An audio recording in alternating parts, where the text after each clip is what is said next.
نحمده ونصلي على رسوله الكريم بسم الله الرحمن الرحیم۔ السلام علیکم معزز ناظرین، آج کی ویڈیو میں ہم نماز کی نیت کے بارے میں بیان کریں گے۔ کوئی نماز نیت کے بغیر نہیں ہوتی۔ جو نماز پڑھنی ہو اس کی نیت کرنا فرض ہے، اور نیت دل کے ارادے کا نام ہے۔ مثلا دل میں ارادہ کرے کہ فلاں وقت کی نماز 4 رکعت فرض یا 4 رکعت سنت ادا کرتا ہوں۔ اگر امام کے پیچھے نماز پڑھنا ہو تو اس کا مقتدی ہونے کی بھی نیت کرے۔ زبان سے نیت کرنا ضروری نہیں، لیکن اگر زبان سے بھی نیت کر لے تو یہ بھی درست ہے، اور عربی میں نیت کرنا بھی ضروری نہیں، اپنی مادری زبان میں نیت کر لے۔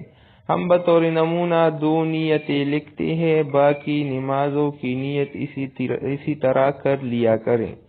ظہر کی 4 سنتوں کی نیت کرتا ہوں 4 رکعت نماز سنت ظہر کی، واسطے اللہ کے، وقت ظہر کا، رخ میرا کعبہ شریف کی طرف، اللہ اکبر۔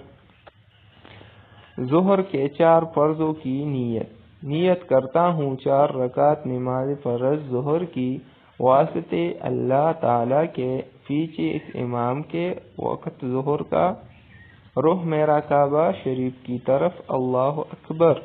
اگر تنہا یعنی بلا جماعت نماز پڑھتا ہو تو امام کے پیچھے ہونے کی نیت نہ کرے۔ مثلا 5 وقتہ نمازوں میں صرف فرض ہی با جماعت ادا کی جاتی ہے، اور رمضان شریف میں نماز وتر بھی جماعت کے ساتھ پڑھی جاتی ہے۔